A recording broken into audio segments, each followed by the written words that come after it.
नमस्कार सभी को, विश्लेषण में आपका स्वागत है। हम विजन एस का टेस्ट सीरीज कर रहे थे। टेस्ट सीरीज के हमारे 7 टेस्ट हो चुके हैं। ये 8वां टेस्ट हम शुरू करने जा रहे हैं। इन्वायरमेंट और इकोलॉजी का ये टेस्ट है। अगर आप चैनल पर नए हो या पुराने हो तो भी लाइक ज़रूर कर देना और सब्सक्राइब भी कर लेना। स्पीड धीरे लग रही हो तो 1.25 या फिर 1.5 पे देखना। तो चलो हम शुरू करते हैं। अगला टेस्ट हमारा पहला प्रश्न आपकी स्क्रीन पर ये रहा। Consider the following cosmic rays, disposal of nuclear waste, disposal of certain medical equipment, uranium mining। Question क्या पूछा है? Which of the following are the sources of radioactive pollution. अच्छा, रेडियो एक्टिव पॉल्यूशन। तो देखो ज़्यादातर ऐसे वाले questions होते हैं ना, तो उसमें आंसर हमारा डी होता है, लेकिन फिर भी हम पढ़ लेते हैं। देखो कॉस्मिक रेस तो सबसे पहले हमें पता होना चाहिए कॉस्मिक रे होती क्या है। ऐसे नॉर्मली हम सुनते रहते हैं हमेशा कॉस्मिक रेस, लेकिन एग्जैक्टली होता क्या है ज़्यादातर लोगों को पता नहीं होता है। जो आउटर स्पेस से हाई एनर्जी पार्टिकल्स आते हैं धरती के साइड में, जैसे कि हम सूरज से कह सकते हैं या फिर ऐसी जगहों से, और वो ज़्यादातर ट्रैवल करते हैं स्पीड ऑफ लाइट से, तो वो एटमॉस्फेयर को पार करके आ जाते हैं। वैसी चीज़ों को कॉस्मिक रेज कहते हैं। तो ये एक कारण हो सकता है रेडियो एक्टिव वेस्ट का, पॉल्यूशन का। डिस्पोजल ऑफ न्यूक्लियर वेस्ट, ये तो ऑब्वियसली बात है, होगा ही, uranium thorium. Disposal of certain medical equipment, देखो सर्टेन मेडिकल इक्विपमेंट जो भी नॉर्मली यूज भी करते हैं ना, वो भी रेडियो एक्टिव पॉल्यूशन का पार्ट होता है। और यूरेनियम माइनिंग तो ऑब्वियसली होगा ही होगा। तो इसका आंसर 1 2 3 4 हो जाएगा। और ज़्यादातर ऐसे वाले क्वेश्चन में आंसर डी ही होता है हमारा। एक्सप्लेनेशन देखते हैं। एक्सप्लेनेशन देखने की कोई जरूरत नहीं, आंसर देख के आगे बढ़ जाएंगे हम। पहला का डी है, ठीक है। अब ये कहानी पढ़ लेना। रेडिएशन दिया इन्होंने क्या क्या होता है, और इसमें कुछ इंपॉर्टेंट ऐसा दिख नहीं रहा मुझे। हाँ देखो, ये बढ़िया बात लिखा है यहाँ पे। जो इसको डिस्पोज करने का मेथड है न्यूक्लियर वेस्ट का, जो रेडियोएक्टिव एलिमेंट्स होते हैं उनको ऐसा माना जाता है कि अगर हम 500 मीटर धरती के अंदर दफना दें, गड्ढे में गाड़ दें, तो उनका इफेक्ट कम हो जाएगा। लेकिन प्रॉपर ट्रीटमेंट के बाद उनको दफनाना रहता है जमीन के अंदर 500 मीटर डीप, मतलब आधा किलोमीटर जमीन के अंदर। अगला प्रश्न करते हैं। Question number 2। The increasing amount of carbon dioxide in the air is slowly raising the temperature of the atmosphere because it absorbs the water vapor in the air and it retain its heat. The ultraviolet part of the solar radiation, all the solar radiation infrared से होता है ये। बिल्कुल देखो, infrared से क्यों होता है उसका भी रीजन है। जो हवा में बहुत सारे पार्टिकल हैं या फिर ऑक्सीजन, कार्बन डाइऑक्साइड, ये गैसेज हैं, उनमें जब ये जाता है ना इंफ्रारेड, तो कार्बन डाइऑक्साइड में इसका वेवलेंथ क्योंकि बड़ा रहता है, ये ट्रैप हो जाता है और अल्ट्रावायलेट उसको पार कर जाता है। तो सोलर रेडिएशन से तो होता है, तो ये हीट बजट में काम करता है। लेकिन जो हमारा ग्लोबल वार्मिंग, ये कार्बन डाइऑक्साइड जो हीट बजट बढ़ा रहा है धरती का टेम्परेचर, वो इंफ्रारेड की वजह से हो रहा है। और क्योंकि इसका वेवलेंथ ज़्यादा होता है इसलिए होता है। एक्सप्लेनेशन देखते हैं हम। अल्ट्रावायलेट से भी हम सोच सकते हैं, लेकिन इसका वेवलेंथ कम होता है तो इसलिए बच के निकल जाता है ये। सोलर रेडिएशन वैसे भी हमारे 3 टाइप के होते हैं, जैसे कि एक होता है पहला डिफ्यूज्ड कहते हैं उसको हम, फिर रिफ्लेक्टेड होता है, और एक डायरेक्ट होता है। तो ये डिफ्यूज वाले का पार्ट मान सकते हैं हम। देखते हैं इसका एक्सप्लेनेशन क्या दिया है। सेकंड का डी दिया है, वही ठीक है, इंफ्रारेड वाला ही होगा। अब ये हीट बजट में हम पढ़ते हैं, ज्योग्राफी में पढ़ते हैं, इन्वायरमेंट में पढ़ते हैं, तो इसको पढ़ा होगा, तो इसको एक्सप्लेन नहीं करूँगा मैं पूरा डिटेल में। क्लाउड्स और गैसेस से रिफ्लेक्ट होती हैं ज़्यादातर इनकमिंग रेडिएशन, और कुछ एब्जॉर्ब हो जाती हैं। ज़्यादातर जो देखो धरती पे आने के बाद जो वापस रिफ्लेक्ट होता है ना, लॉन्ग वेव रेडिएशन, वही धरती को गर्म करता है। तो और वही साइकिल कई बार रिपीट होता है, तो फिर धीरे धीरे ग्रीन हाउस इफेक्ट के कारण धरती गर्म होने लगती है। ठीक है, अगला प्रश्न करते हैं।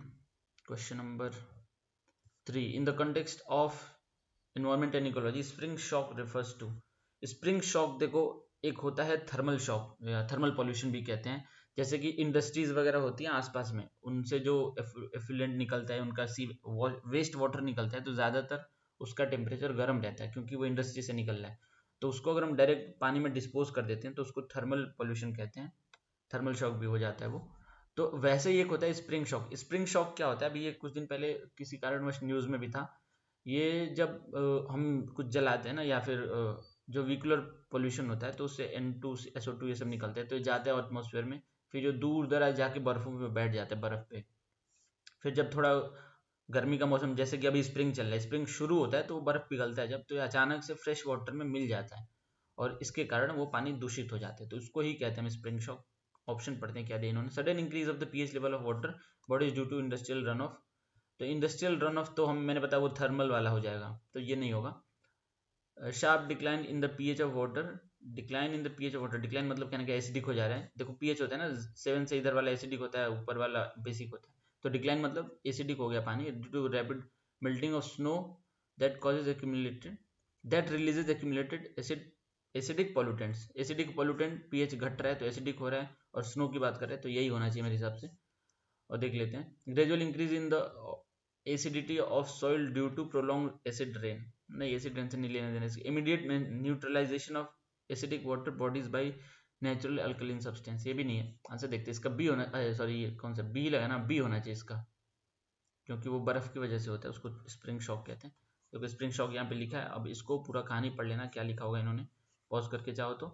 SO2 NO2 वही जो हम गाड़ी वाड़ी से जो धुआं निकलता है वो जाके बैठ जाता है, इसके कारण वो भी घट जाता है। जो एल्बिडो होता है ना, सूरज की किरणें आती हैं तो वो भी बर्फ सोखने लगते हैं, इससे इसका ये भी नुकसान होता है। अगला प्रश्न हम करते हैं, क्वेश्चन नंबर 4। क्वेश्चन नंबर 4 क्या लिखा है, arrange the above acts in correct chronological order of the earliest to the latest. अच्छा देखो, जो मेन हमारा इन्वायरमेंट एक्ट होता है उसको सो ईयर के साथ याद जरूर कर लेना। जो सबसे पहला आया था, स्वतंत्र भारत नहीं हुआ था अभी, 1927 में आया था फॉरेस्ट एक्ट करके।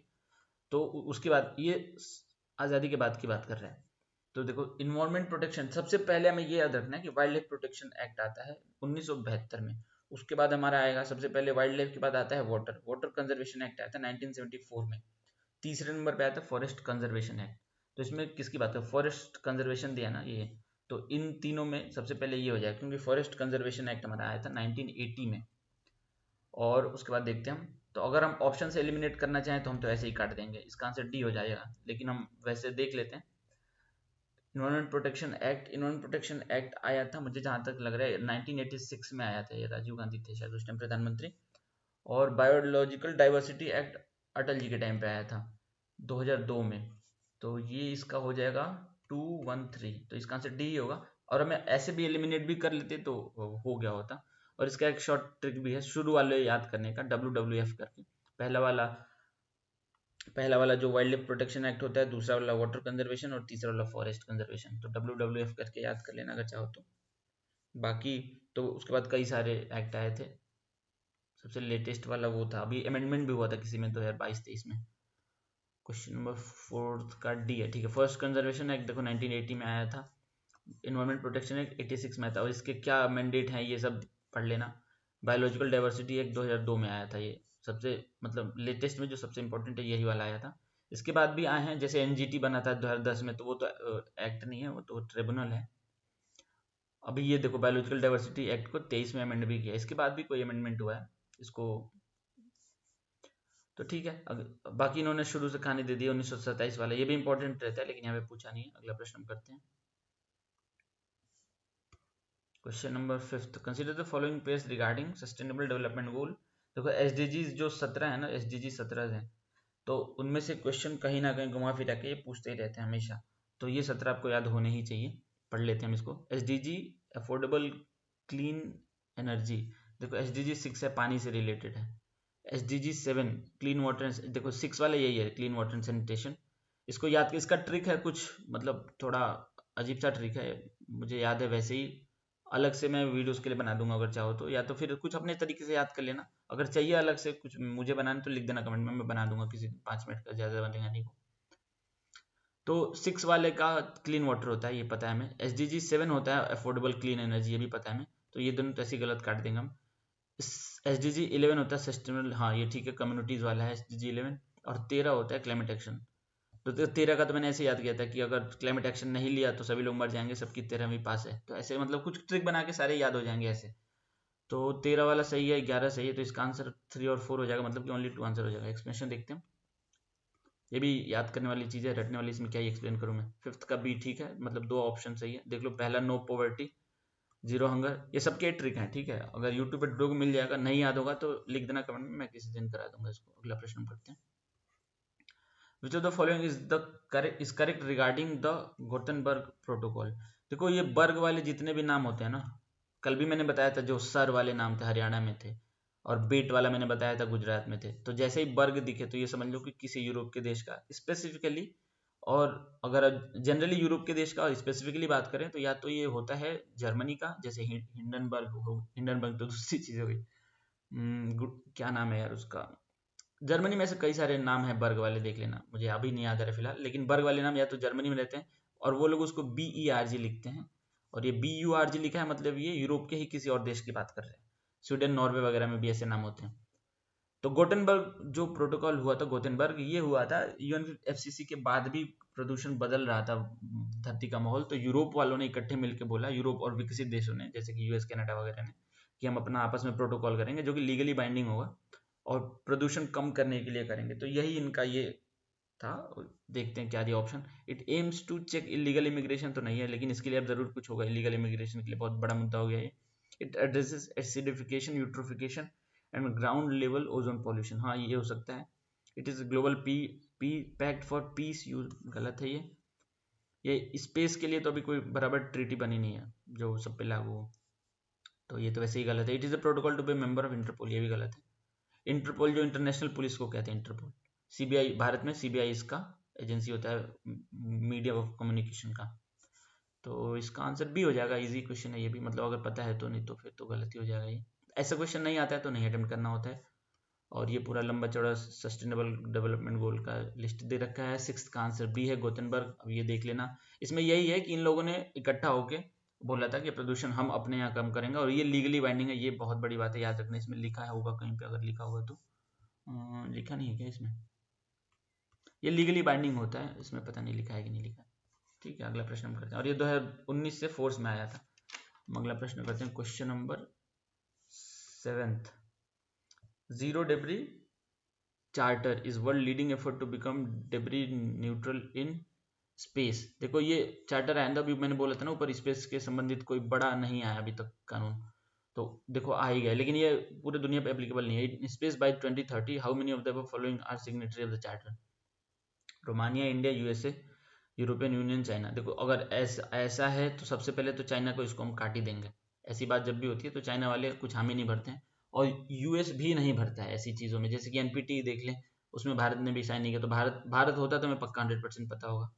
और चाइना करेगा नहीं ऐसे काम। तो अगर हम 5 को एलिमिनेट कर दें, 5 यहाँ से काट दिया, यहाँ से काट दिया, यहाँ से काट दिया, हमारा आंसर ऐसे ही आ गया। इसका 1 और 4 आंसर हो जाएगा। और ये यूरोप वाले और रोमानिया, ये यूरोप वालों को अलग ही परेशानी हुई रहती है। वैसे ही अच्छी बात भी है दुनिया में, जो देखो जीरो डेब्रिस चार्टर कहने का मतलब है, जो हम सैटेलाइट वगैरह भेजते हैं आसमान में, अंतरिक्ष में, तो वो जाके सैटेलाइट डिप्लॉय होने के बाद जो जिस इंजन वगैरह जो भी उसके साथ जाता है, सैटेलाइट के जो भी पार्ट रहते हैं, तो वो हवा मतलब स्पेस में ऐसे उड़ने लगता है, फिर फ्लोट करने लगता है, वो स्पेस डेब्री बन जाता है। उसी को साफ करने की बात कर रहे हैं, जीरो डेब्री।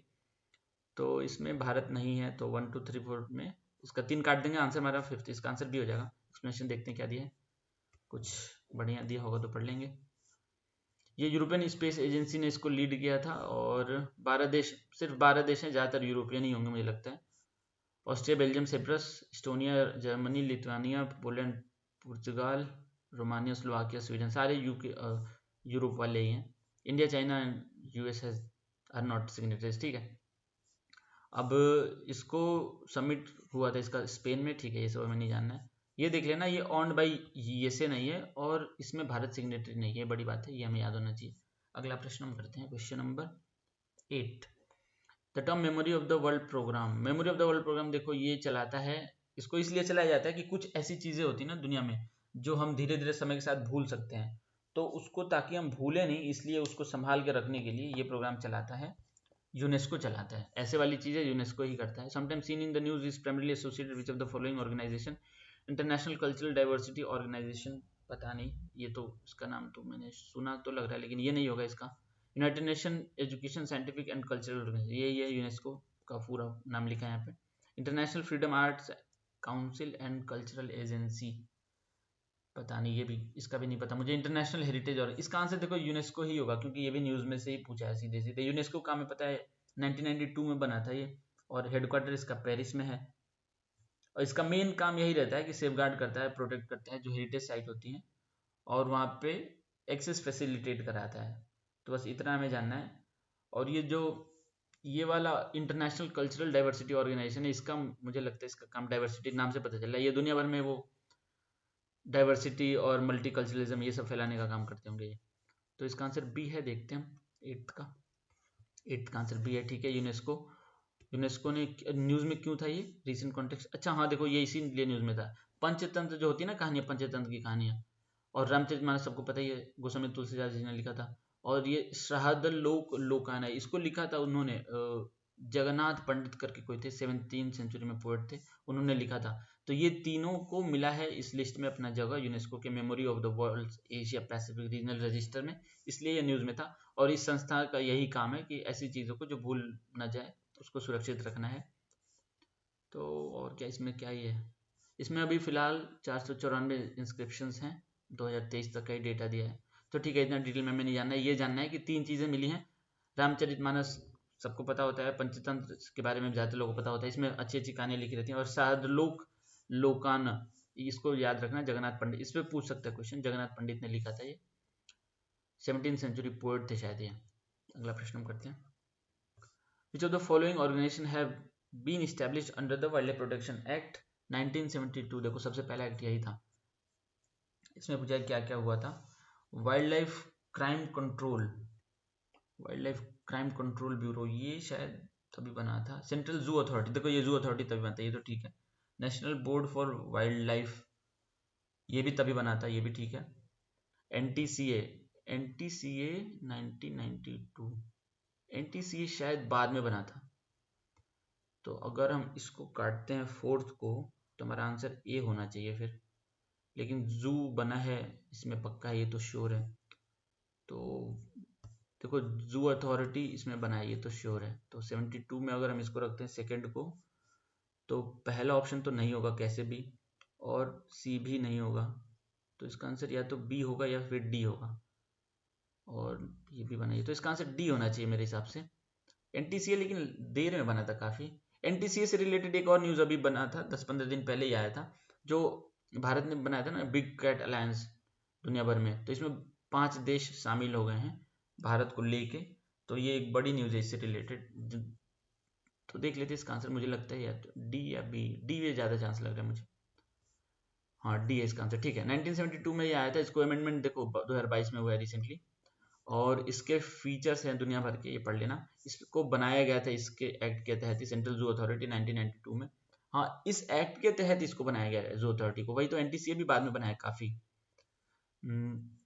देख लेते हैं, national board for wild life, इसको भी बनाया गया, प्रधानमंत्री इसके चेयर होते हैं। इसका ईयर नहीं लिखा है यहाँ पे। National board for wild life मुझे लगता है कौन सी ईयर में बना था, 2006 में बना था ये, या फिर 2003 के आसपास। और एनटीसीए, एनटीसीए तो काफ़ी लेट में बना है, इसका एक बार देखना पड़ेगा। NTCA it was given status to the authority under Project Tiger, ठीक है। 1973 में इसको बनाया, कुछ मतलब मुझे डाउट आ रहा है इसमें, इसको देख लेना एक बार। एनटीसीए इनके हिसाब से 1973 में ही बना है, तो 73 में ही बना होगा, मैं ही गलत हूँ। और wild life crime control bureau, इसका काम यही होता है कि क्राइम से बचाना, ऑर्गेनाइज जो वाइल्ड लाइफ क्राइम चलते हैं जंगलों में, तो उसके लिए इसको बनाया गया था। और ये बात पूछता है एग्जाम वगैरह में कि इसका चेयर कौन है, तो ज़्यादातर इसमें देखो माननीय प्रधानमंत्री जी होते हैं इसके चेयर, और ये सभी आते हैं ministry of environment and forest and climate change के अंदर। चलो अगला प्रश्न करते हैं, question number, which of the following which of the following sites have been awarded CATS approved status? Lansdowne Forest Division, Lansdowne forest division, ये तो उत्तराखंड में है, वहाँ पे एक जगह भी है उत्तराखंड में लैंड्सडाउन करके, वहीं पे है ये। Jim Corbett national park, Jim Corbett national park बिल्कुल उत्तराखंड में ये भी। चितवन नेशनल पार्क, सिकोटे आलिन नेचर रिजर्व, ये वाला शायद नेपाल में है, नहीं चितवन वाला नेपाल और बिहार के बॉर्डर में है, सिकोटे पता नहीं कहाँ है। तो कैट्स अप्रूव, देखो कैट्स का फुल फॉर्म ये होता है ना कि इसका नाम क्या था, conservation of authority and tiger service, ऐसे कुछ था। कंजर्वेशन अशोर्ड टाइगर स्टेटस इसका है कैट्स का। तो इसमें अभी फिलहाल भारत में 23 टाइगर रिजर्व हैं जो कि इससे एक्रेडिटेशन पा चुके हैं, और इसका सेक्रेटेरिएट वहीं पे WFF जो होता है वहाँ पे है। और अभी ये याद रखना, ये करंट अफेयर में न्यूज़ में था, इसमें 23 साइट्स अभी हैं जो कि इसमें जुड़ चुके हैं। तो इस क्वेश्चन के हिसाब से इन्होंने क्या पूछा है कि कौन कौन सा इसमें सम्मिलित है, तो जिम कॉर्बेट तो मुझे लगता है कि नहीं है इसमें, तो अगर 2 हटाते हैं तो इसका आंसर सी हो जाएगा, जिम कॉर्बेट नहीं होगा तो इसका आंसर सी होना चाहिए। देखते हैं, 10th कहाँ से, ठीक है। देखो जिम कॉर्बेट नेशनल पार्क है, तो यहाँ पे कुछ ऐसा हुआ था कि इनको नहीं मिल पाया था, जबकि यहाँ पे भी टाइगर बहुत ज्यादा है लेकिन इनको मिला नहीं था। तो ये जो कैट्स होता है, कंजर्वेशन अशोर्ड टाइगर स्टेटस, पूरा नहीं लिखा यहाँ पे, conservation assured tiger status cats होता है, बीच में ये बॉर्डर मार्क है। तो ये बेसिक क्राइटेरिया सेट करते हैं जहाँ पे भी टाइगर्स होते हैं कि कैसे उनको रखना है। तो इनके 17 मिनिमम स्टैंडर्ड्स हैं, और इसका सेक्रेटेरिएट ये तो WWF में है ही, और ये 13 टाइगर रेंज कंट्रीज में आते हैं जिसमें भारत भी है। और इसका जो अभी रिसेंट में न्यूज़ है वो बहुत बहुत ही ज़्यादा इंपॉर्टेंट है, वो बिग कैट अलायंस, इसका हेडक्वार्टर भारत में ही होगा। और अभी फिलहाल 5 देश इसमें जुड़ चुके हैं। उसका 5 देश में शायद एक लाइबेरिया है, और भारत है, निकारागुआ है, इस्टोनिया या कोई और एक है, और एक एस से कोई अफ्रीका का देश है शायद, सोमालिया है क्या, कोई एक देश है एस से, लाइन्स करके मैंने उसको याद किया था, लाइन्स LINES, देख लेना कौन कौन से देश है, यही इसका एक्रोनिम था। इसमें नेपाल पहला देश बना था जो टाइगर रेंज कंट्री का जो इस प्रोसेस को पूरा किया था। To date 3 sites Lansdowne forest और चितवन नेशनल पार्क इन नेपाल, सिकोट, अच्छा ये रशिया में सिकोटे नेशनल नेचर रिजर्व। देखो ये इन्होंने ये गलत डेटा दिया है, 3 साइट्स इनके ऑप्शन के हिसाब से हैं, लेकिन अभी फिलहाल 23 हो गए हैं टोटल, भारत में ही 23 हैं। तो क्वेश्चन के हिसाब से 3 थे, ठीक है, तो उसमें जिम कॉर्बेट नहीं था, यही था क्वेश्चन में मेन ट्रिक, यही था कि उसको एलिमिनेट करना था जिम कॉर्बेट, तो जिम कॉर्बेट नेशनल पार्क में नहीं था इसमें। अगला प्रश्न हम करते हैं, consider the following statement, the earth magnetic field is generated by the movement of molten iron in the earth outer core. देखो जो अर्थ का आउटर कोर होता है, हम नाइफ पढ़ते भी हैं, ये बीच में तो एकदम सॉलिड कोर होता है, उसके बाहर वाला जो होता है आउटर कोर, उसमें नाइफ होता है, नाइफ मतलब निकल और आयरन। तो उसमें जो एडवेक्शन मूवमेंट होती है ना ऐसे, उसके कारण ही अर्थ का मैग्नेटिक फील्ड बनता है। तो ये बात सही है। The magnetic poles of the earth are exactly align with its geographical poles. देखो धरती ऐसे अपने एक्सिस पे झुकी हुई रहती है, हमें पता है। तो जो अर्थ का ज्योग्राफिकल नॉर्थ होता है, ये होता है नॉर्थ पोल, ये होता है साउथ पोल। तो जो धरती का मैग्नेटिक पोल होता है वो ज्योग्राफिकल नॉर्थ साउथ पोल को नहीं, जो एक्सिस होता है उसको फॉलो करता है, ये भी टिल्टेड रहता है, तो ये अलाइंड रहता है, लेकिन जो हमारा एक्सिस है उस पर ज्योग्राफिकल पोल से नहीं, तो ये गलत है। Earth magnetic field has reverse few in 100 year 1000 year, ठीक है, हाँ ये भी न्यूज़ में रहता है कुछ कुछ वजहों से। अभी कल भी आया था फर्स्ट पोस्ट में इसके बारे में कुछ खबर। तो ये धरती का जो साउथ पोल नॉर्थ पोल होता है, जो मैग्नेट होता है, वो ऐसा मानते हैं कि हमेशा घूमता रहता है ऐसे, और कुछ हजार लाखों सालों बाद ये उल्टा पलट जाता है, मतलब कि नॉर्थ पोल साउथ पोल रहता है, साउथ पोल नॉर्थ पोल रहता है। ये बात सही है, तो इसका आंसर हो जाएगा 1 और 3, तो इसका मतलब आंसर भी हो जाएगा। इसका आंसर देखते हैं हम, क्वेश्चन 11th का बी, ठीक है। अर्थ मैग्नेटिक फील्ड, अब ये इसका यही प्रॉपर्टी धरती को बचा के भी रखती है बाहर से आने वाली चीज़ों को, और मतलब बहुत ही काम की चीज़ है ये, और इसीलिए हमें वेटलेसनेस भी नहीं, मतलब हम धरती पे ग्रेविटी का काम तो यही करते हैं ना, मतलब इसके बारे में सभी जानते हैं, छोड़ो। अर्थ मैग्नेटिक फील्ड अब एक्सटेंड इनटू स्पेस, दूर तक भी आता है, यही इसके कारण वो भी होता है जो हमने ऑरोरा बोरियोलिस देखा हुआ है, उधर नॉर्दर्न लाइट्स कहते हैं उसको। अर्थ मैग्नेटिक फील्ड और जब बाहर से आने वाली कॉस्मिक सन की ग्रेविटेशनल फोर्स आपस में मिलती हैं तो वहाँ पे ऑरोरा बोरियोलिस बनता है। और इसमें क्या दिया है, जैसे कि डायनामो काम करते हैं ना, डायनामो जैसे साइकिल के पहिए में हम लगाते हैं डायनामो, तो फिर लाइट जलती है, तो मैकेनिकल एनर्जी यहाँ पे कन्वर्ट होती है इलेक्ट्रिकल एनर्जी में। वैसे ही डायनामो जैसे ही धरती के भीतर वो निकल और आयरन का कन्वेक्शन प्रोसेस चलता है, तो उसके कारण इलेक्ट्रिक फील्ड जनरेट होती है, इलेक्ट्रिक करंट जनरेट होती है, फिर मैग्नेटिक फील्ड जनरेट होती है। EMI पढ़ा होगा अगर फिजिक्स में, तो उससे समझ में आ जाएगा ये। Earth has 2 set of poles, जो कि घूमते रहते हैं और फिक्स नहीं रहते हैं, ठीक है। और इसके बारे में लिखा है क्या, और तो कुछ नहीं लिखा है, ये रिवर्स हो जाते हैं, 2 लाख साल में बदल जाते हैं, अपना उल्टा हो जाते हैं। अगला प्रश्न करते हैं, consider the following statement regarding Agnibaan rockets. देखो अग्निबाण रॉकेट्स एक प्राइवेट कंपनी अग्निकुल नाम की, उसने लॉन्च किया था पिछले साल, और जो इनका लॉन्चर था उसका नाम था धनुष, और अग्निबाण इसका नाम था जो तीर था, मतलब जो कि रॉकेट था। और ये जिस व्हीकल से लॉन्च होता है उसका नाम था धनुष, ये याद रखना। अब हम पढ़ते हैं, Agnibaan is 4 stage rocket with a capacity to carry payloads of height of 700 kilometre. देखो ये 4 स्टेज रॉकेट नहीं है, 4 स्टेज रॉकेट तो काफ़ी बड़े होते हैं। 4 स्टेज कहने का मतलब कि एक पार्ट ये, 2 पार्ट, 3 पार्ट, 4 पार्ट, ये अब सबसे फाइनल स्टेज तक जाते जाते इसके 4 पार्ट हो जाएंगे। लेकिन अग्निकुल वाला जो रॉकेट था ये अग्निबाण, ये 2 स्टेज रॉकेट था, छोटा ही था, और ये इसके बारे में प्रधानमंत्री जी ने भी बोला था उसमें, मन की बात में भी। और ये चेन्नई बेस्ड कोई स्टार्टअप था, उसने अग्निकुल ने किया था। ये 2 पार्ट में जैसे गया था, ये एक पार्ट में गया था लेकिन इसके 2 हिस्से होने थे। 2 स्टेज रॉकेट था, 4 स्टेज नहीं था। और 700 किलोमीटर, ये बात सही है, लेकिन 2 स्टेज ही था। It is manufactured indigenously through 3D printing, बिल्कुल ठीक है, 3D प्रिंटिंग से बनाया था इसको। Additive manufacturing technology. Agnibaan rocket uses a mixture of kerosene and liquid oxygen as propellant. देखो 2 टाइप के हमारे इंजन होते हैं, क्रायोजेनिक इंजन होता है, एक सेमी क्रायोजेनिक होता है। क्रायोजेनिक में जो फ्यूल यूज करते हैं उसमें हाइड्रोजन और ऑक्सीजन का मिक्सचर यूज करते हैं, लेकिन जो सेमी क्रायोजेनिक होता है उसमें हम केरोसिन और प्यूरिफाइड लिक्विड ऑक्सीजन का, मतलब प्यूरिफाइड केरोसिन और लिक्विड ऑक्सीजन का यूज करते हैं। तो ये बात ठीक लिखी इन्होंने, क्योंकि इसका इंजन सेमी क्रायोजेनिक था तो इसका फ्यूल यही होगा। तो इसका आंसर क्या हो जाएगा? पहला गलत है, दूसरा सही है, तीसरा सही है, तो आंसर इसका आंसर बी हो जाएगा, मतलब कि 2 सही है। एक्सप्लेनेशन में क्या दिया देख लेते हैं। अब इन्होंने एक्सप्लेनेशन में लिखा है पूरा, अग्निकुल अग्निमान ये सब बताया, 3D प्रिंटिंग बताया। धनुष का नाम नहीं लिखा है इन्होंने, धनुष लिख लेना, जिस स्पेस मतलब जिस व्हीकल से लॉन्च होता है उसका नाम धनुष था। और श्रीहरिकोटा से, ठीक, अच्छा लिखा है यहाँ पे, देखो लॉन्च पैड धनुष लिखा है। धनुष अगर इससे याद करोगे ना, धनुष बाण, तो याद हो जाए, अग्निबाण उसका नाम है, धनुष जहाँ से लॉन्च हुआ है। और ये सेमी क्रायोजेनिक के बारे में बताया है, और एक क्रायोजेनिक होता है जिसमें ऑक्सीजन और हाइड्रोजन यूज होता है। अगला प्रश्न करते हैं।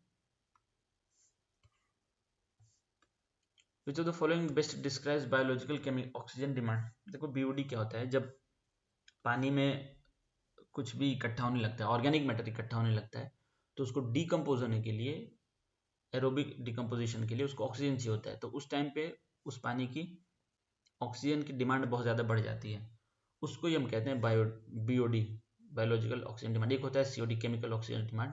तो यहाँ पे बीओडी की बात हो रही है। कंसंट्रेशन पढ़ते हैं, क्या ऑप्शन दे रहा है। Concentration of oxygen produced by the photosynthesis organism in aquatic ecosystem, गलत है ये। Amount of oxygen required by the aerobic, aerobic मतलब ऑक्सीजन के प्रेजेंस में, और एनारोबिक होता है ऑक्सीजन के एब्सेंस में। Microorganism to decompose organic matter in water, यही होगा बिल्कुल। The rate at which organism is consumed by the aquatic plant for respiration, तो ये रेट की बात नहीं है, ये भी गलत है। और measure of dissolve oxygen level in water body, ये भी गलत है।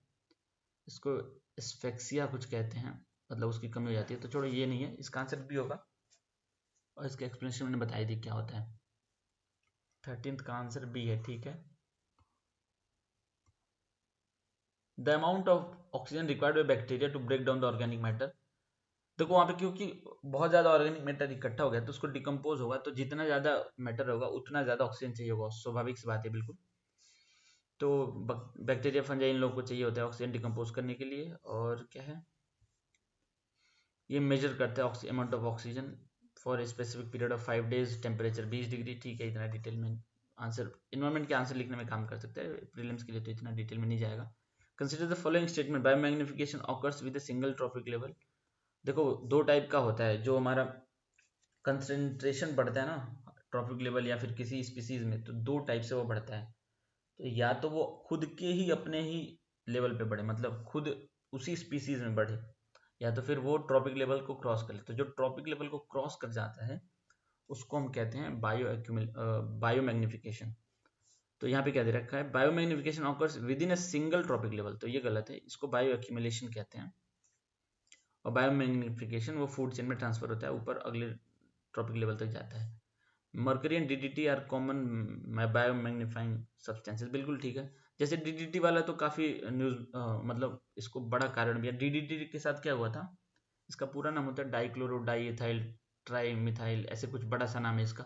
तो ये क्या होता था कि लोग खाद पानी डालने लगे जब अपने फसलों में, तो वो बारिश के बाद पानी बह के जाता था नदियों में या तालाबों में, उसको मछली ने खाया, पानी उसका मतलब उस पानी में मछली हुई, मछली ने फिर अंडे दिए, फिर वो जो बच्चे हुए मतलब अगले स्टेप पे मछली के, उसको ईगल ने खाया, और ईगल के बॉल्ड ईगल की जनसंख्या बहुत कम होने लगी, जिसके बाद से डीडीटी के साथ तो ऐसा ही हुआ था।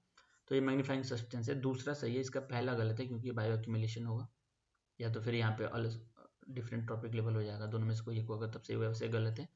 आंसर इसका 14 का बी हो जाएगा, हम देख लेते हैं। 14 का बी है, ठीक है। बायो मैग्निफिकेशन या बायो एम्प्लीफिकेशन भी इसको कहते हैं। Moves up to the food chain, जैसे कि इसका एग्जांपल ले लें, जैसे मान लो कुछ मछली का ही ले लेते हैं, मछली ने कुछ खाया, अब मछली को बड़ी मछली ने खाया, उसके बाद उसको शार्क ने खाया, ऐसे करके तो ऊपर ऊपर जैसे जाएगा तो वो बढ़ता ही जाएगा उसका कंसेंट्रेशन, जो टॉक्सिक सब्सटेंस होगा। और biomagnification occurs because a toxic substance accumulated by an organism cannot be metabolized और एक्सक्रीटेड, मतलब वो उसको एक्सक्रीट नहीं कर पा रहे उसके शरीर के अंदर ही। इसका एग्जांपल मर्क्यूरी और डीडीटी होता है। डीडीटी वाले मैंने वो जो बताया बॉल्ड ईगल वाला एग्जांपल वो लिख सकता हूँ आंसर में भी। अगला प्रश्न करते हैं, question number 15th type of interaction और नेचर पूछा है। With reference to the species interaction consider the following pairs. देखो इसके टोटल 6 होते हैं, उसको प्लस माइनस करके अगर हम याद करें तो हो जाएगा बहुत आसानी से। तो जो इसका पूरा चार्ट ही बता देता हूँ मैं, 3 4 5 6, ठीक है। देखो सबसे पहले इसमें कंपटीशन होता है। एक कंपटीशन में अगर दो स्पीसीज हैं ए और बी, तो कंपटीशन में दोनों स्पीसीज का नुकसान होगा, ठीक है। दूसरा होता है हमारा एमेंसिलिज्म। तो एमेंसिलिज्म में एक स्पीसीज का तो नुकसान होता है और दूसरी स्पीसीज का फायदा होता है, तो एक का माइनस हो गया, सॉरी फायदा नहीं, इसका कुछ असर नहीं पड़ता इस पे। तीसरा हमारा होता है कमेंसलिज्म। कमेंसलिज्म में क्या होता है, एक का तो फायदा होगा और दूसरे का कुछ नहीं होगा, तो एक का फायदा हो रहा है दूसरे का कुछ नहीं होगा, तो ये कुछ हद तक ठीक होता है। दूसरा होता है म्यूचुअलिज्म। म्यूचुअलिज्म सबसे बढ़िया माना जाता है क्योंकि इसमें दोनों का ही फायदा होता है, प्लस प्लस। और उसके बाद होता है चौथा हमारा प्रीडेशन कहते हैं उसको, पांचवा। तो प्रीडेशन में एक का फायदा होता है दूसरे का नुकसान होता है। और जो सबसे लास्ट होता है पैरासिटिज्म, इसमें दोनों का ही नुकसान होता है। ये आपको एनवायरमेंट में मिल जाएगा। तो क्वेश्चन में पूछा कंपटीशन, कंपटीशन मतलब कि एक का नुकसान होगा एक का फायदा होगा, या नहीं कंपटीशन में दोनों का ही नुकसान होता है क्योंकि दोनों ही आपस में लड़ते हैं, तो ये सही है। Amensalism both the species benefit. Amensalism में हमने क्या देखा था, बोथ स्पीसीज में बेनिफिट होता है, एक पे कोई असर नहीं होता एक पे नुकसान होता है, तो ये गलत हो गया हमारा। Commensalism only one of the species is harmed, एक पे कोई फायदा नहीं हो रहा था और एक जैसे का तैसा था ना इसमें, तो इसको हम only one of the species is harmed, लेकिन एक पे कोई फर्क नहीं पड़ रहा है, तो ये भी गलत है हमारा। तो इसका आंसर कंपटीशन वाला ही सही होता है मुझे लगता है। इसका आंसर ओनली वन पेयर हो जाएगा। देखते हैं आंसर इसका 15th का ए, ठीक है। देखो पहला कंपटीशन वाला जो लिखा था उसमें दोनों का नुकसान हो रहा था, तो ये बात सही है। और एमेंसिलिज्म में एक का नुकसान हो रहा था एक का कुछ असर नहीं पड़ रहा था, तो ये वाला गलत है। और कमेंसलिज्म में एक का फायदा हो रहा था और दूसरे पे कोई असर नहीं पड़ा था, इसलिए ये भी गलत है। एग्जाम्पल पढ़ लेना, ये इजी एग्जाम्पल है इसके। क्वेश्चन नंबर 16th, हाँ, consider the following statement regarding the Indian Space Promotion Authorization Centre. देखो ये बनाया था भारत सरकार ने 2022 या 21 में। इसको बनाने का कारण ये था कि भारत में स्पेस की गतिविधियां बढ़ने लगी थी और भारत सरकार को अब प्राइवेट प्लेयर्स की आवश्यकता थी।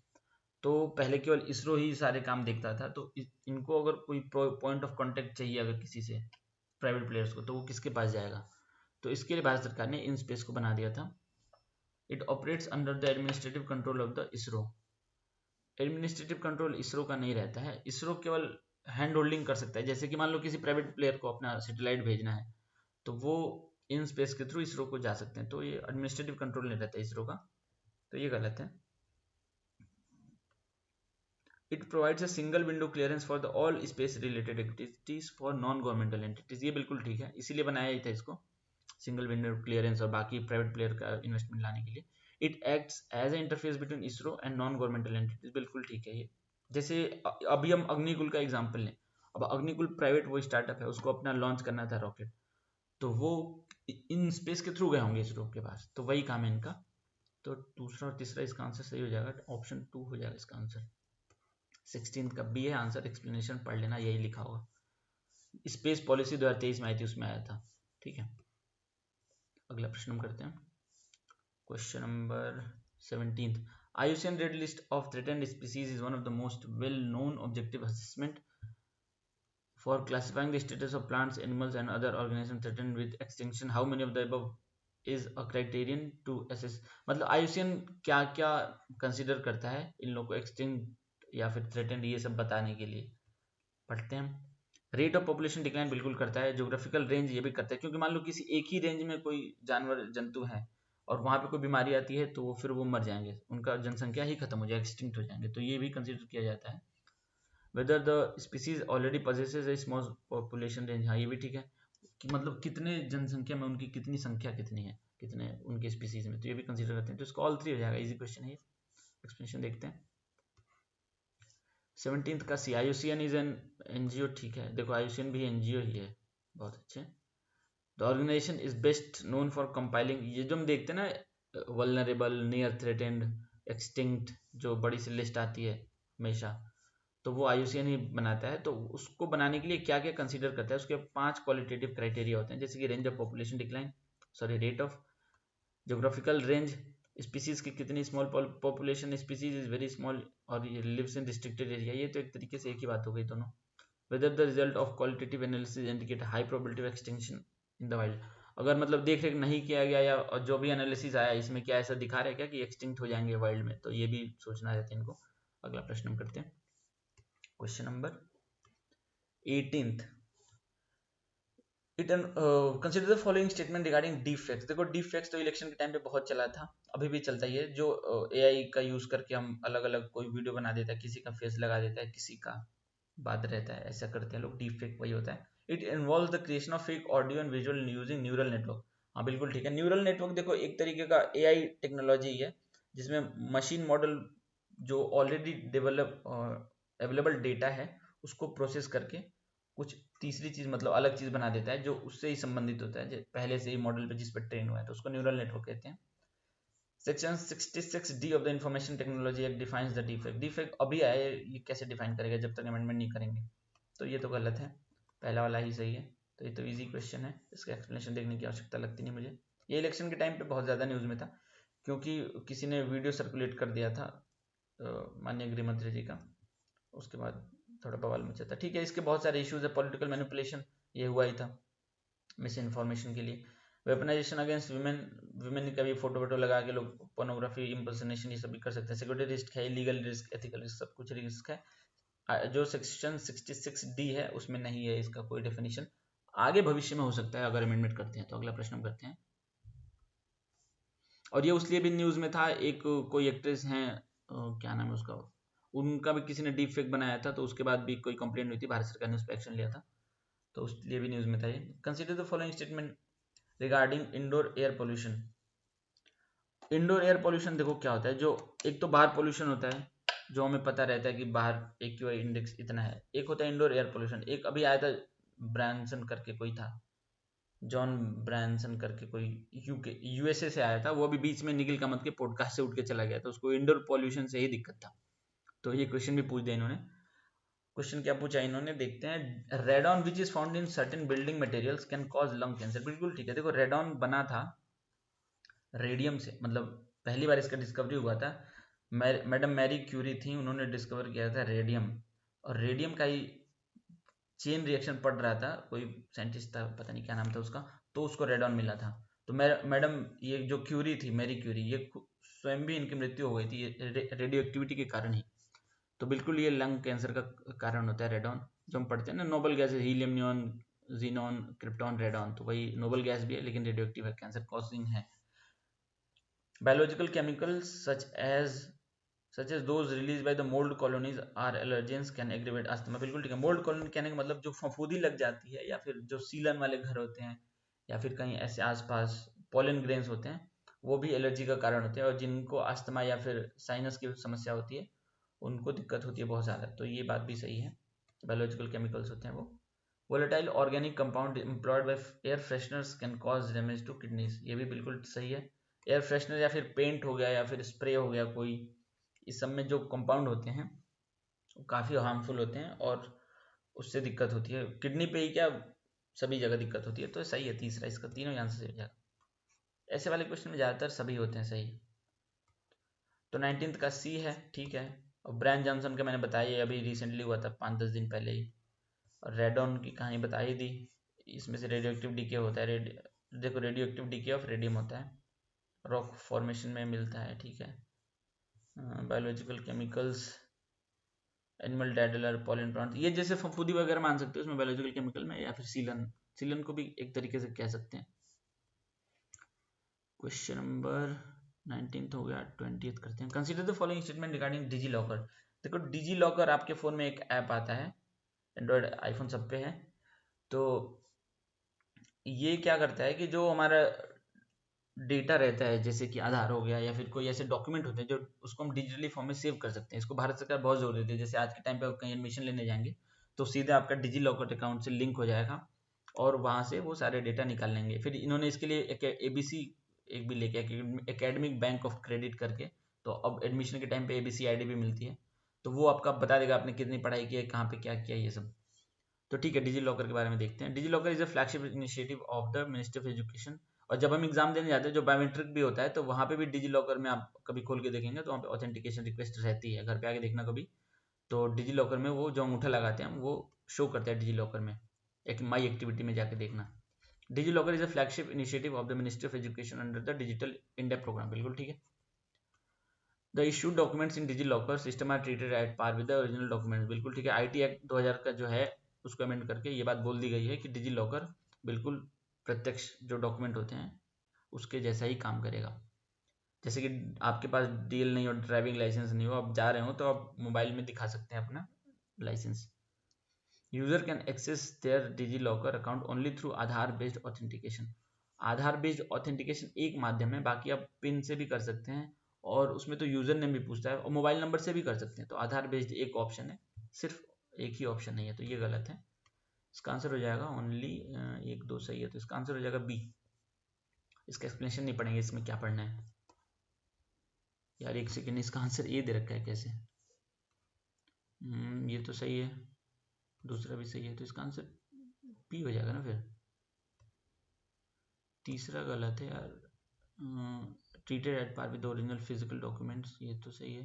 फ्लेक्सिबिलिटी, अरे यार देखो, मिनिस्ट्री ऑफ एजुकेशन का नहीं है, टेलीकॉम मिनिस्ट्री का है। ये देखो, हमने पूरा पढ़ा ही नहीं था। मिनिस्ट्री ऑफ एजुकेशन का नहीं है, डिजिटल इंडिया प्रोग्राम तो टेलीकॉम वाले का था, तो पहला गलत हो जाएगा। तो इसका आंसर B केवल होगा, तो ओनली 1 हो जाएगा।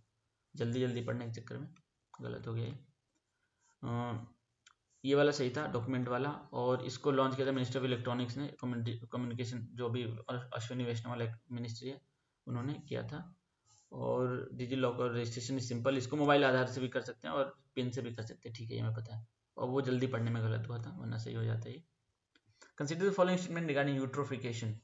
तो यूट्रोफिकेशन, जब ये हमने ऊपर BOD वाला क्वेश्चन किया था ना, उसी से रिलेटेड क्वेश्चन है। तो जब भी POD की डिमांड बढ़ जाती है, मतलब कि कंपाउंड जो न्यूट्रिएंट बढ़ जाता है पानी में, बेकार न्यूट्रिएंट, तो POD की डिमांड बढ़ जाती है, उसको यूट्रोफिकेशन कहते हैं।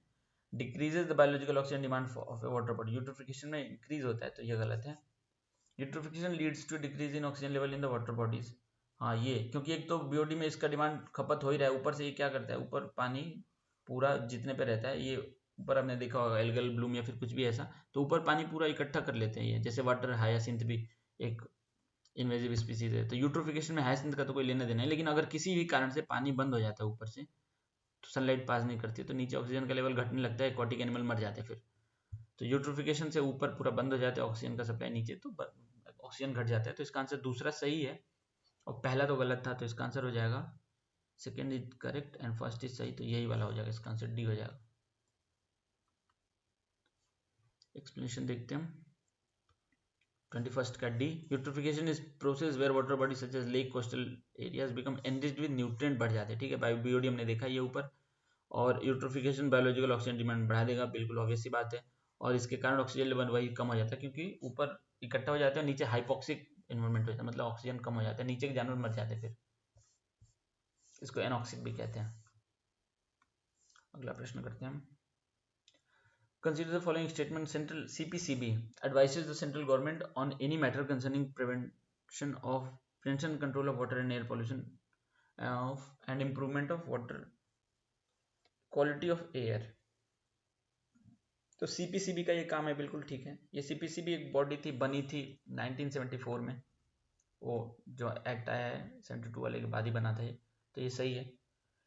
It has been entrusted the responsibility under the environment protection act 1986, नहीं, एनवायरमेंट प्रोटेक्शन एक्ट 1986 में नहीं बना था, air prevention and control pollution act के तहत बना था 1981 में, और CPCB बन गया था 1974 में ही।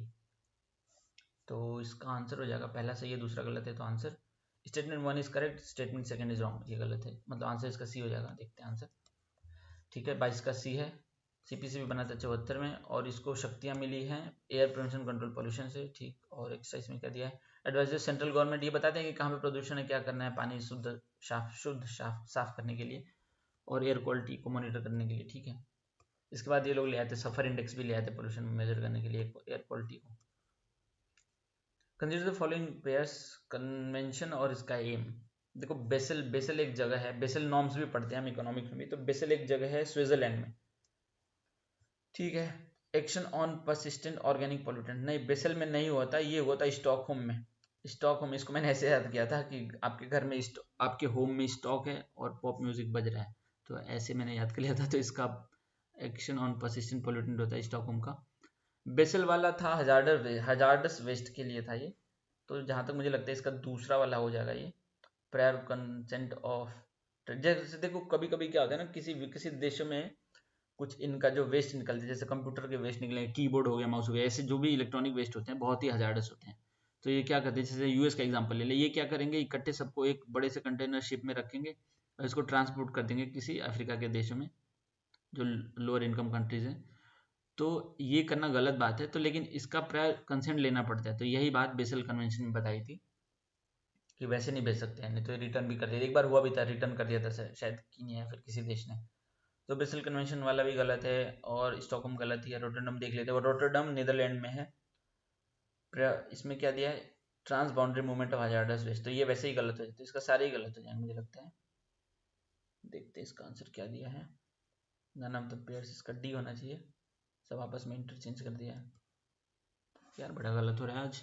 इसका आंसर ये दे रखा है, रुक जाओ कौन सा सही है देखते हैं। Basel Convention control transboundary movement of hazardous waste and their disposal, ये 1989 में आया था, ये तो ठीक है, मैंने जो कहानी बताई।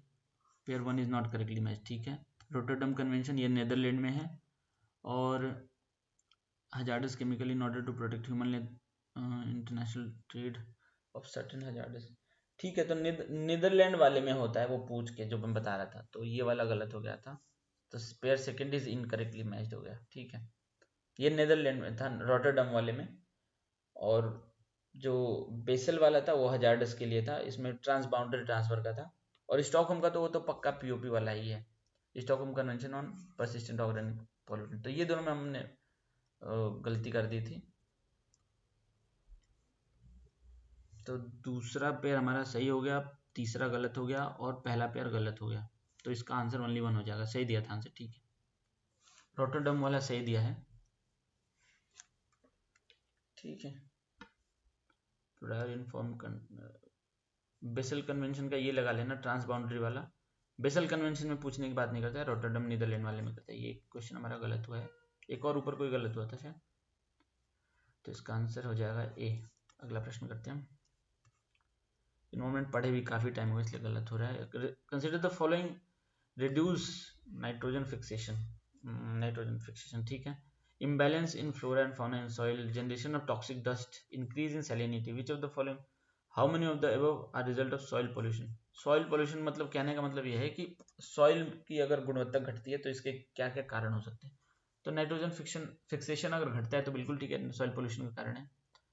Imbalance in flora and fauna in the soil, मतलब जो जीव जंतु मिट्टी में रहते हैं उनका इम्बैलेंस, ये भी सही है। जनरेशन ऑफ टॉक्सिक डस्ट, ये भी ठीक है।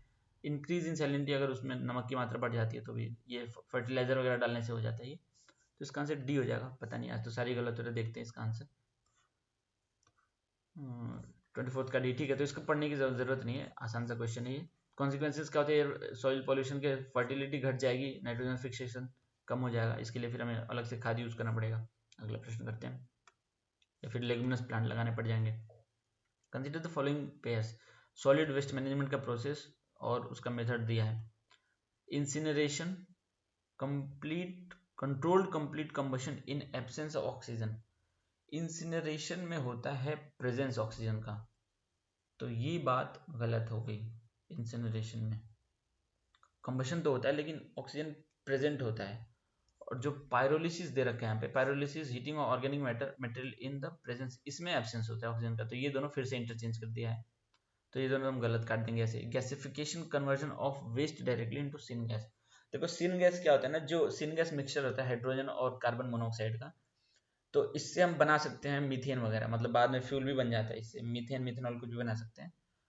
तो गैसिफिकेशन इसी प्रोसेस को कहते हैं। डायरेक्ट वेस्ट को अगर हम सिन गैस में कन्वर्ट करते हैं, तो इसका आंसर तीसरा सही है। तो मतलब कि दो गलत है, ओनली वन पेयर हो जाएगा इसका सही आंसर। एक्सप्लेनेशन देखते हैं, इसका आंसर हो जाएगा ए। 25th का है, ठीक है। थर्मल मोड मतलब बिजली यूज करके तापमान बढ़ा के यूज करते हैं, दो तरीके होते हैं, इंसिनरेशन, पायरोलिसिस। इंसिनरेशन में याद रखना इसमें ऑक्सीजन प्रेजेंट होता है, पायरोलिसिस में ऑक्सीजन प्रेजेंट नहीं होता है। और पायरोलिसिस में एक और फीचर है इसका, इसमें क्रैकिंग साउंड भी आता है, इसमें दिया नहीं इन्होंने, लेकिन जो हम केमिस्ट्री में पढ़ते हैं उसमें लिखा रहता है, 10th क्लास में भी पढ़ा होगा आपने, तो क्रैकिंग साउंड आता है पायरोलिसिस में। और गैसिफिकेशन वही होता है, सिन गैस में कन्वर्ट करना डायरेक्टली। हाइड्रोजन और कार्बन डाइऑक्साइड इसके कंपोनेंट होते हैं, फिर बाद में मीथेन और मिथेनॉल बन सकता है। अगला प्रश्न हम करते हैं, क्वेश्चन नंबर 26। दो क्वेश्चन यार हमारे गलत हो गया, 23 वाला गलत हो गया, और एक जो ऊपर वो था जिसमें एक्ट दे रखे थे, एनटीसीए वाला क्वेश्चन जिसमें मैंने 1973 करा था। ठीक है, रिवीजन करना है अब तक। Consider the following statement regarding biodiversity heritage site. देखो बायोडाइवर्सिटी हेरिटेज साइट इसको बनाया गया है, कब बनाया था इसको, 73 में 72 में बायोडाइवर्सिटी को बनाया था, इसको बाद में बनाया है। तो मतलब कि this sites are covered under the protected areas under the wild protection act. नहीं, ये बायोडाइवर्सिटी वाले इसमें नहीं आते, बायोडाइवर्सिटी हेरिटेज साइट ये आता है, उसके लिए अलग से नोटिफाई किया था इन्होंने। बायोडाइवर्सिटी बायोलॉजिकल डाइवर्सिटी एक्ट 2002 में आया था ना, अटल बिहारी वाजपेयी के टाइम पे, उसमें आया था ये। तो ये गलत है, 72 में नहीं हुआ था ये। तो पहला अगर हम काट देते हैं, देखो ये क्वेश्चन इजी दे दिया इन्होंने, एलिमिनेशन से हो जाएगा। पहला अगर हम काट देंगे तो हमारा आंसर आ जाएगा ऐसे ही। आंसर इसका बी होना चाहिए, फिर भी पढ़ लेते हैं। Richness of domestic species can not be only criteria. ठीक है, बिल्कुल सही बात है। केवल एक मतलब केवल यही एक क्राइटेरिया नहीं हो सकता है, ये लिखा है ये, लेकिन ये सही बात है कि क्राइटेरिया हो सकता है, तो इसलिए गलत हो जाएगा। मतलब अगर किसी स्पीसीज की रिचनेस है तो उसको हम डिक्लेयर कर सकते हैं बायोडाइवर्सिटी से। Areas that contain sustainable agriculture practices could be declared biodiversity. ठीक है, ये तीसरा सही है। और दूसरा वाला इसलिए गलत है कि ये केवल ओनली क्राइटेरिया, मतलब ये क्राइटेरिया है, कैनॉट लिखा ना ये, तो इसका आंसर तीसरा हो जाएगा, मतलब कि बी आंसर होगा इसका। 26 का बी है, ठीक है। बायोडाइवर्सिटी हेरिटेज साइट क्या होता है, वेल डिफाइंड एरिया होता है जो यूनिक और इकोलॉजिकली फ्रेजाइल इकोसिस्टम होती हैं। और ये 1970 एक्ट के तहत नहीं आता, देखो यहाँ पे लिखा है बायोलॉजिकल डाइवर्सिटी एक्ट 2002 बीडीए के तहत आता है ये। और क्या इसमें इंपॉर्टेंट है, areas that contain significant domesticated biodiversity components also represent and और रिप्रेजेंट एग्रो इकोसिस्टम, मतलब वो भी हो सकते हैं बीएचएस का पार्ट। ठीक है, अगला प्रश्न करते हैं। देखो जो भी साइट प्रोटेक्टेड एरिया हैं वाइल्ड लाइफ प्रोटेक्शन एक्ट 1972 के तहत, उनको नहीं कवर करते हैं जितना संभव हो सके, एज फार एज पॉसिबल। तो वहाँ पे यही लिखा था कि उसके तहत है, तो इसलिए वो गलत हो गया था। अगला प्रश्न, recently government plans to relocate tiger to Sahyadri tiger reserve from the Tadoba Andhari tiger reserve in which of the following states is the Sahyadri tiger reserve situated. ये तो इजी है, महाराष्ट्र में है सह्याद्री। सह्याद्री माउंटेन्स भी तो है वहाँ पे, इनके तो डीडी नेशनल वाले चैनल का भी नाम है डीडी सह्याद्री, तो ये महाराष्ट्र में। इसमें क्या देखें हम, 27 का बी महाराष्ट्र में सह्याद्री को, मतलब टाइगर को रीलोकेट, ज़्यादा जनसंख्या हो गई होगी या फिर कुछ समस्या हुआ होगा उसके कारण ये रीलोकेट कर रहे हैं। तो ये दूसरा वाला भी चंद्रपुर डिस्ट्रिक्ट, ये भी महाराष्ट्र में ही है। अगला प्रश्न हम करते हैं, इसमें कहानी है, पढ़ लेना। Question number 28, human activity is strictly restricted, no boundaries, no fixed boundaries notified by the state government, exclusively for wildlife conservation। exclusively for wildlife conservation पूछा क्या इसने, how many of the above characteristic define are the feature of national park। national park का feature पूछा है, देखो human activity इसमें प्रतिबंधित रहती है, तो सही बात है ये। तो एक हमारा ये तो अच्छा ऑप्शन ऐसे दे रखे हैं, ये ऐसे वाले ऑप्शन बहुत बेकार होते हैं। नो फिक्स्ड बाउंड्री, तो इसका नो फिक्स्ड बाउंड्री कोई एकदम फिक्स तो रहता नहीं है, तो ये बात भी सही है। नोटिफाइड बाय स्टेट गवर्नमेंट और सेंट्रल गवर्नमेंट दोनों कर सकते हैं, तो ये भी सही है। Exclusively for wild life production conservation, देखो जो इसमें हम पढ़ते हैं नेशनल पार्क, तो उसमें ऐसा रहता तो है वाइल्ड लाइफ कंजर्वेशन करना है, लेकिन उसके साथ वहाँ पे एंटरटेनमेंट रिक्रिएशन वगैरह के लिए भी लोग जाते हैं, जैसे जंगल सफारी वाला है। तो ये केवल exclusively for wild life conservation नहीं कह सकते इसको, तो ये गलत हो जाएगा। तो इसका आंसर 1 2 3 हो जाएगा, मतलब कि ओनली 3 आंसर है। देखते हैं एक्सप्लेनेशन। 28 का बी, मतलब ओनली 3, मैंने सी लगाया है क्या यार। ओनली 3 मतलब ओनली 2 सही होगा इसका, भी गलत हुआ question. Option 1 is correct, second is not correct. देखते हैं, नो फिक्स्ड बाउंड्री लिखा है ना ये, या फिक्स्ड बाउंड्रीज होती है इसकी, तो ये तो गलत हो गया। ऐसे ही इसकी कोई मतलब फिक्स्ड बाउंड्रीज होती है, मैंने शायद पहले भी नो फिक्स्ड बाउंड्री बोला था, तो इसके बाउंड्री फिक्स होता है, देखो नेशनल पार्क का ये तो तय है, तो इसलिए ये गलत हो गया। तो इसका आंसर ओनली 2 हो जाएगा। एक और क्वेश्चन गलत हुआ, 3 क्वेश्चन गलत हुए अब तक। नेशनल पार्क को डिक्लेयर कर सकते हैं सेंट्रल गवर्नमेंट और स्टेट गवर्नमेंट दोनों। Alteration of boundaries of national park shall be made except on the resolution pass by the state legislature. ठीक है, तो इसलिए ये गलत था। An area, whether within sanctuary or not, can be notified by the state government, can be constituted national park। ठीक, और national park provide protection, इसमें रिक्रिएशन वगैरह भी होता है, इसलिए इसको फ्यूचर जनरेशन के लिए बचा के भी रखते हैं। Landscape heritage in manner does not harm, मतलब इसको बचा के तो रखना है, लेकिन यहाँ पे और भी गतिविधियां होती हैं कुछ कुछ, तो इसको सिर्फ ह्यूमन कंजर्वेशन के लिए नहीं मान सकते हैं, इसका ये भी काम है कि भविष्य के लिए भी रखते हैं। अगला प्रश्न हम करते हैं, एक दो क्वेश्चन और करेंगे, बाकी बंद करेंगे। एक तो गलत भी हो रहा है और गला भी सूख रहा है।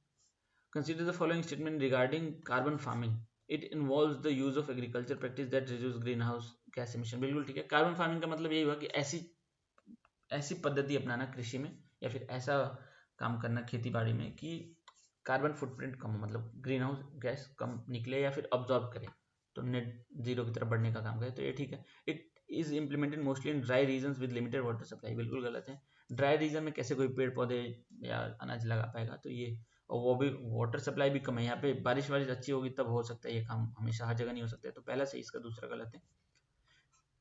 29 का आंसर ए होना चाहिए। ठीक है, 29 का ए है। कार्बन, वो तो बताइए कार्बन फार्मिंग क्या होता है, जिससे इकोसिस्टम रिस्टोर हो और कार्बन एमिशन कम हो, और इसको ऐसी जगह पे नहीं लगा सकते जहाँ पे हॉट हो, ऐसी जगह पे लगाना चाहिए जहाँ पे पानी की पर्याप्त उपलब्धता हो। ठीक है, अगला प्रश्न हम करते हैं, question number 29। In the context of Kaza summit, Kaza summit देखो ये हुआ था अफ्रीका के देशों में 2024। Promotion of ecotourism, management of heritage cultural resources, ठीक है ये भी, socioeconomic wellbeing of the communities, ये भी ठीक है। काजा समिट देखो मेजरली हुआ था ना कि वहाँ पे अपना टूरिज्म बढ़ाने के लिए अफ्रीका के कुछ देशों ने इकट्ठा होके ये समिट की थी, और इसमें जो आइवरी ट्रेड भी होता है ना, उस पर भी बात हुई थी कि उसका बैन कर देंगे हम। लेकिन 1-2 साल पहले जब आपको याद हो चीता आया था भारत में, तो उस टाइम पे क्या नाम है उसका, नामीबिया और बोत्सवाना भी था शायद, वो लोग जैसे हाथी मर जाते हैं तो उनके आइवरी बेचने के लिए वो जो एग्रीमेंट होता है उसको पास करने का मतलब कोशिश कर रहे थे कि उसको ट्रेस पास करें, तो उस पर इंटरनेशनल बैन है। तो उन लोगों ने, मतलब भारत ने जब चीता लिया था तो इसमें समर्थन भी किया था उनका, इनडायरेक्टली, सीधे सीधे तो नहीं, इनडायरेक्टली, कि हाँ बेच सकते हो, तो उसका कोई यहाँ पे लेना देना। ये काजा समिट का पूछा है, तो ये अफ्रीका में हुआ था और ये तीनों इसके कारण थे, तो इसका आंसर ऑल 3 हो जाना चाहिए। देखते हैं आंसर। 30th का CIT का काजा समिट हुआ था, हेड ऑफ स्टेट आए थे इसमें, जाम्बिया में हुआ था रिजॉर्ट में। ठीक है, ये सब हमें क्या ही करना है जान के। कवागा जामेंजी ट्रांसफ्रंटियर कंजर्वेशन एरिया में हुआ था। ठीक है, मतलब इसमें अपना ये इको टूरिज्म वगैरह बढ़ाने के लिए कोशिश कर रहे हैं। अगला प्रश्न करते हैं, consider the following statement, India is able to access global environment facility financial resources designated under the Stockholm वही पॉप वाला, तो भारत अपना रिसोर्सेज, ठीक है, तो ये सही एक्सेस कर सकता है। India is able to access the global environment facility. Global environment facility देखो वो होता है, ये पैसे इकट्ठा करते हैं, मतलब जो दुनिया भर में मल्टीलैटरल फंड होते हैं कि पर्यावरण अच्छा करने के लिए पैसे इकट्ठा करेंगे, और इनके 6 मैकेनिज्म होते हैं, जो CBD UNFCCC हम देखते हैं, स्टॉकहोम कन्वेंशन तो इसमें लिखा ही है, मिनामाटा कन्वेंशन वगैरह पे, तो सब में पैसे इसमें से ही जाते हैं, तो भारत इसमें से पैसे एक्सेस कर सकता है, ये बात सही है। India has ratified the list of 7 chemicals listed in the Stockholm convention. ये स्टॉकहोम जो पॉप हमने किया था उसमें 7 केमिकल्स हैं जिनको प्रतिबंधित किया था, तो भारत ने इसको रेटिफाई कर लिया, बिल्कुल सही बात है ये भी, तो इसका दोनों ही सही है, तो मतलब both statement 1 and statement 2 are correct. और इसका एक्सप्लेनेशन, भारत ने इसको रेटिफाई किया तब इसको पैसे निकालने देते होंगे, तो इसका एक्सप्लेनेशन में मुझे लगता है इसका आंसर ए हो जाना चाहिए, जहाँ तक मुझे लगता है। बाकी ऑप्शन तो कुछ है नहीं, तो यही लगाना चाहिए। देखते हैं इसका आंसर ए लगा के। 31 का ए, ठीक है। स्टॉकहोम कन्वेंशन हमने ऊपर देख लिया है और भारत ने रेटिफाई कर लिया था इसको 13 जनवरी 2006 में ही, आर्टिकल 25 फोर्थ के तहत। अब देखो जो 7 केमिकल हैं इसका नाम दे रखा है, याद करना चाहो तो कर लेना, होगा तो है नहीं वैसे, बहुत बड़े बड़े नाम, क्लोरोडिकॉन, ठीक है, जो भी है। तो इसको भारत ने रेटिफाई कर लिया है और ग्रीन एनवायरनमेंट फैसिलिटी से भारत पैसे इनेबल कर दिया, अब ये उतार सकते हैं पैसे, और नेशनल इंफ्रास्ट्रक्चर पाइपलाइन में भी लगा सकते हैं, ठीक। तो ये वाला सेशन हम यहीं पे बंद कर सकते हैं, अगले सेशन में कंटिन्यू करेंगे आगे। Thank you very much for watching. आज बहुत सारे क्वेश्चन गलत हुए, मतलब रिवीजन करके ही टेस्ट शुरू करना पड़ेगा ऐसा लगता है, तो ठीक है, अगले सेशन में मिलते हैं। Thank you very much.